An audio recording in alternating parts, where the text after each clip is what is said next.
Tuhan tak pernah janji langit selalu biru, tetapi Dia berjanji selalu menyertai. Tuhan tak pernah janji jalan selalu rata, tetapi Dia berjanji berikan kekuatan. Jangan pernah menyerah, jangan berputus asa. Mujizat Tuhan ada saat hati menyembah. Jangan pernah menyerah, jangan berputus asa. Mujizat Tuhan ada bagi yang setia dan percaya.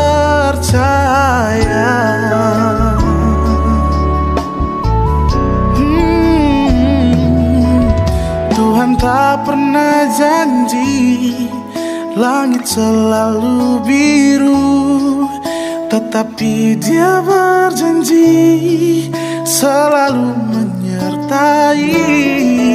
Tuhan tak pernah janji jalan selalu rata, tetapi Dia berjanji berikan kekuatan.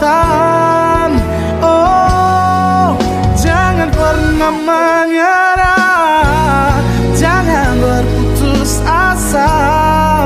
Mujizat Tuhan ada saat hati menyembah. Jangan pernah menyerah, jangan berputus asa. Mujizat Tuhan ada bagi yang setia dan percaya.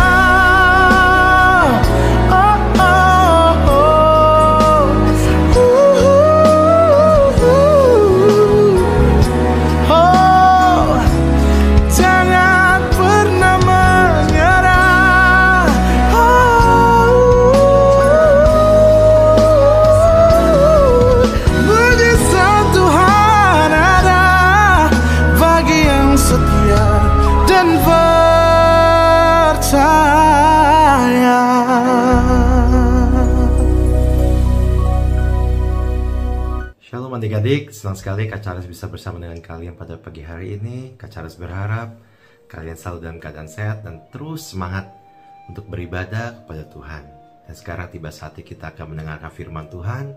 Mari kita tundukkan kepala kita berdoa. Ya Tuhan, terima kasih untuk hari ini. Kami ada sebagaimana kami ada itu semua karena anugerah-Mu ya Tuhan. Saat ini Tuhan, kami mau mendengarkan firman-Mu. Karena kami mau lebih lagi mengasihi-Mu ya Tuhan. Berbicaralah kepada kami pada pagi hari ini. Berikan kami pengertian ya Tuhan, supaya kami mengerti kehendak-Mu.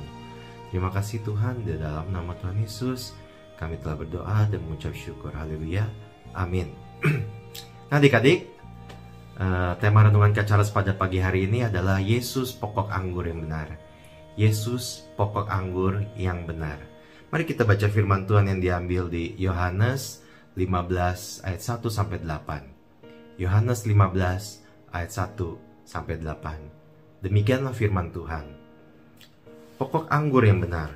Akulah pokok anggur yang benar, dan Bapakkulah pengusahanya. Setiap ranting padaku yang tidak berbuah dipotongnya, dan setiap ranting yang berbuah dibersihkannya, supaya ia lebih banyak berbuah. Kamu memang sudah bersih karena firman yang telah kukatakan kepadamu. Tinggallah di dalam aku dan aku di dalam kamu. Sama seperti ranting tidak dapat berbuah dari dirinya sendiri kalau ia tidak tinggal pada pokok anggur, demikian juga kamu tidak berbuah jikalau kamu tidak tinggal di dalam aku. Akulah pokok anggur dan kamulah ranting-rantingnya. Barang siapa tinggal di dalam aku dan aku di dalam dia, ia berbuah banyak, sebab di luar aku kamu tidak dapat berbuat apa-apa. Barang siapa tidak tinggal di dalam aku, ia dibuang keluar seperti ranting dan menjadi kering, kemudian dikumpulkan orang dan dicampakkan ke dalam api lalu dibakar. Jikalau kamu tinggal di dalam aku dan firmanku tinggal di dalam kamu, Mintalah apa saja yang kamu kehendaki, dan kamu akan menerimanya. Dalam hal inilah Bapakku dipermuliakan, yaitu jika kamu berbuah banyak, dan dengan demikian kamu adalah murid-muridku. Nah adik-adik, salah satu keunikan dari kita sebagai anak-anak Tuhan adalah kekristenan itu bukan hanyalah sebuah agama, tetapi kekristenan adalah sebuah relasi antara kita anak-anak Tuhan, dengan Allah Bapa kita di surga. Ya, kita mempunyai hubungan yang erat ya, karena Tuhan kita adalah Tuhan Allah yang hidup. Dia sudah mati di kayu salib dan dia sudah bangkit untuk menebus dosa-dosa kita semua, sehingga kita bisa dipersatukan dengan Allah Bapa. Nah, dalam perikop yang kita baca pada pagi hari ini, dikatakan Yesus adalah pokok anggur yang benar. Dan dikatakan Allah Bapa sebagai pengusahanya, ya. Dan kita murid-muridnya adalah ranting-rantingnya. Nah, kenapa Yesus mengatakan hal ini adik-adik? Karena Yesus, kalau adik-adik baca ya, di pasal 13-17 di kitab Yohanes, itu adalah pesan-pesan terakhir Tuhan Yesus. Dan di ayat 18 dan seterusnya, kita bisa lihat Tuhan Yesus akan disiksa, disalibkan ya. Dan inilah pesan yang terakhir yang diberikan kepada murid-muridnya.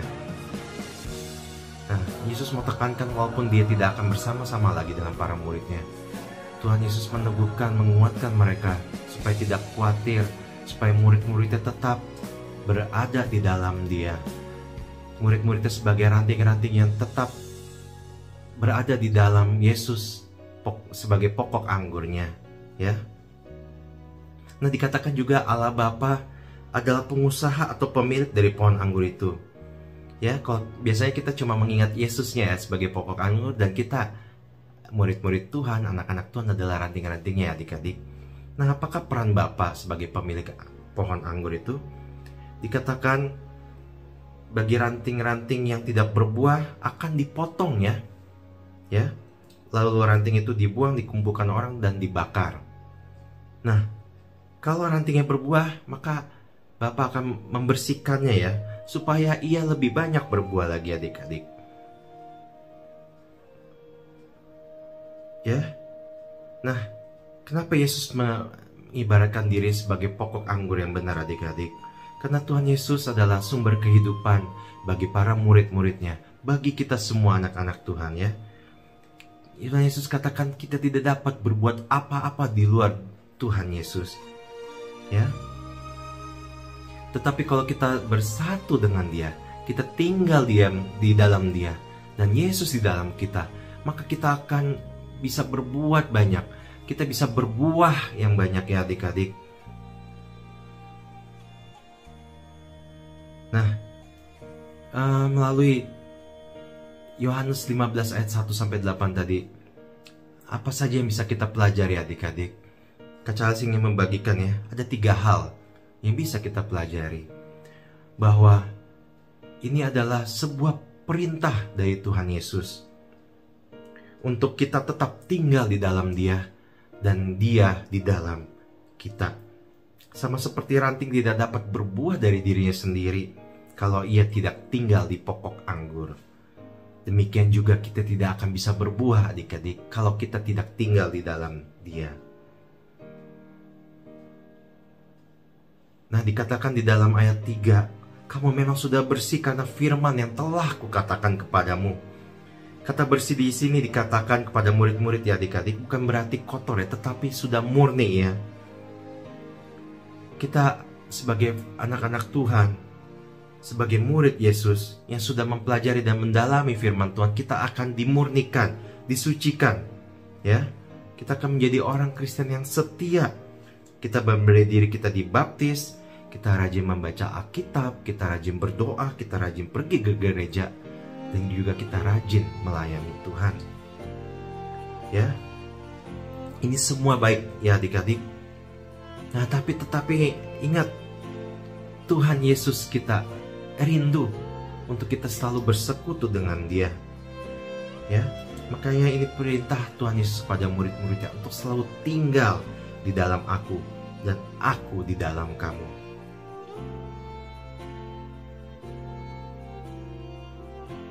Apalagi di tengah-tengah pandemi COVID-19 ini adik-adik, yang masih banyak juga orang yang tertular ya. Kita sangat membutuhkan Tuhan Yesus ya. Ini membuat kita sadar betapa pentingnya relasi kita kepada Tuhan ya.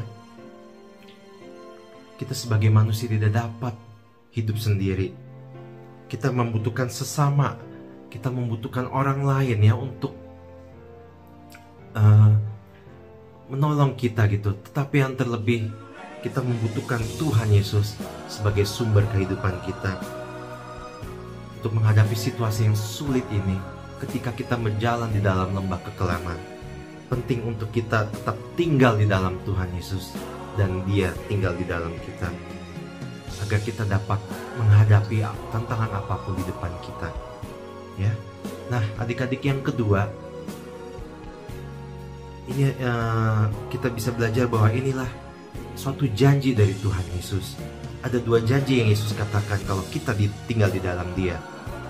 Yang pertama di dalam ayat 5, barang siapa tinggal di dalam aku dan aku di dalam dia, ia akan berbuah banyak. Nah, buah apa nih adik-adik? Ya, apakah mungkin uang yang banyak, ataukah mungkin punya HP yang bagus, atau mungkin hal-hal yang lain? Bukan ya adik-adik. Tetapi buah yang berkelimpahan itu, buah yang banyak itu adalah buah roh, yang bisa kita baca di dalam Galatia 5 ayat 22-23. Apa saja adik-adik?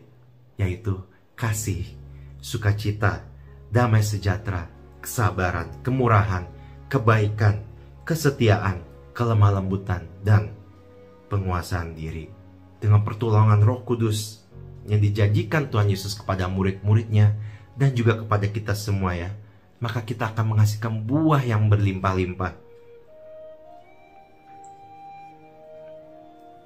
Inilah pekerjaan Roh Kudus yang telah dicurahkan bagi kita anak-anak Tuhan ya, sehingga kita bisa menghasilkan buah roh, ada kelimpahan dalam hidup kita, dan buah yang kita hasilkan itu pun juga bisa dinikmati oleh orang lain ya. Kalau kita ada kasih, damai sejahtera, sukacita, maka orang lain pun juga akan senang kepada kita. Betul ya adik-adik? Nah, janji yang kedua yang Tuhan Yesus katakan, yang kita bisa baca di ayat 7, dikatakan, mintalah apa saja yang kamu kehendaki dan kamu akan menerimanya. Jadi, wah, bisa minta apa saja dong adik-adik. Aku mau minta HP yang baru, aku mau mintalah hal-hal yang lain gitu ya, yang menyenangkan hati kita. Apakah benar demikian adik-adik? Nah, kalau kita perhatikan di bagian pertama di ayat 7, dikatakan, jikalau kamu tinggal di dalam aku dan firmanku tinggal di dalam kamu. Nah, jadi sebelum kita meminta kepada Tuhan adik-adik, kita harus tinggal dulu di dalam Kristus, dan firman Tuhan Yesus ada di dalam kita. Nah, kalau firman Tuhan itu ada di dalam kita, maka kita menjadi orang-orang yang sehati sepikir dengan Tuhan ya. Maka apapun yang kita doakan itu akan sama ya, akan sesuai dengan kehendak Tuhan ya adik-adik. Bukan untuk mementingkan diri kita sendiri. Doanya bukan untuk memenuhi keinginan kita gitu adik-adik ya. Tetapi doa kita akan kita akan meminta hal-hal yang akan memuliakan nama Bapa, dikatakan tadi ya.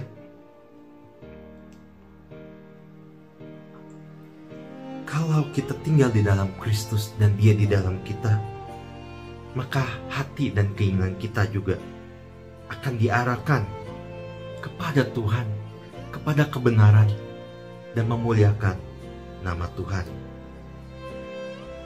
Ya, nah, sama seperti anak yang sudah dewasa, walaupun orang tuanya berkata, mintalah apa saja yang kamu kehendaki, dan kamu akan menerimanya. Maka si anak pun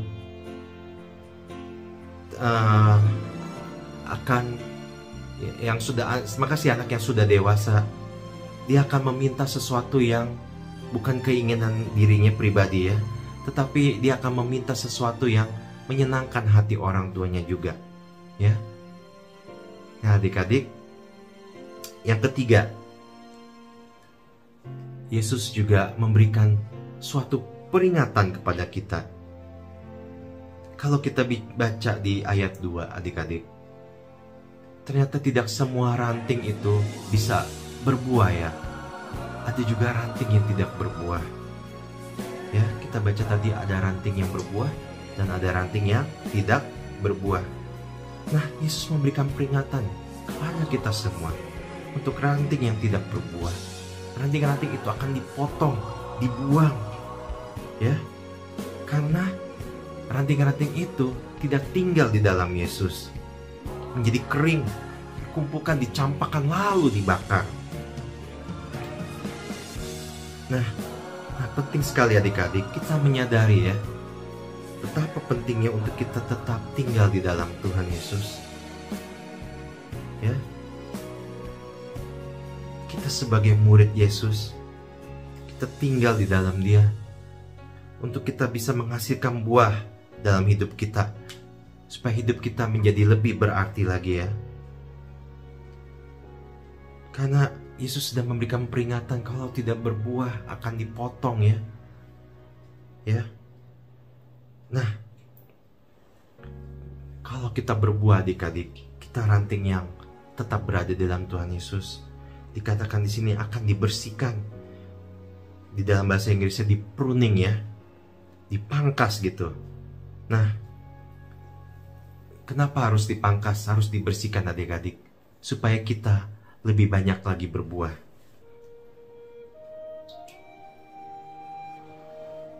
Nah, itulah adik-adik,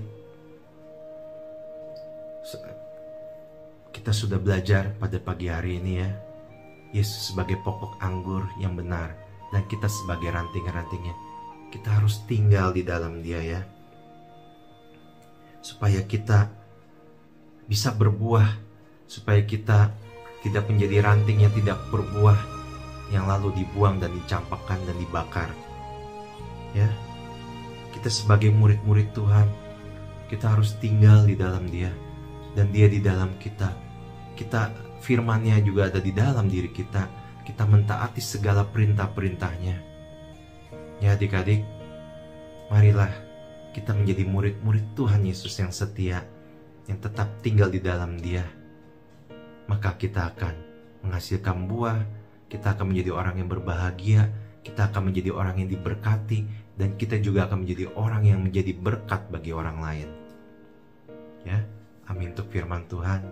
Mari kita tundukkan kepala kita berdoa. Bapa kami dalam surga, kami bersyukur buat firman-Mu pada pagi hari ini ya Tuhan. Inilah kami, anak-anak-Mu, murid-murid-Mu. Inilah kami, ranting-ranting-Mu. Kami mau berbuah ya Tuhan. Kami mau menghasilkan buah yang banyak. Kami mau tetap berada di dalam Engkau Yesus Kristus, dan Engkau di dalam kami. Terima kasih ya Tuhan. Ampunilah kami ketika kami seringkali tidak taat kepada Engkau. Seringkali kami tidak mau bersekutu denganmu ya Tuhan. Ampuni kami. Kami mau lebih dekat lagi kepadamu. Kami mau lebih lagi mengasihimu Tuhan. Terima kasih ya Tuhan. Hanya di dalam nama Tuhan Yesus kami telah berdoa dan mengucap syukur. Haleluya. Amin. Amin. Selamat berhari Minggu adik-adik. Tuhan Yesus memberkati.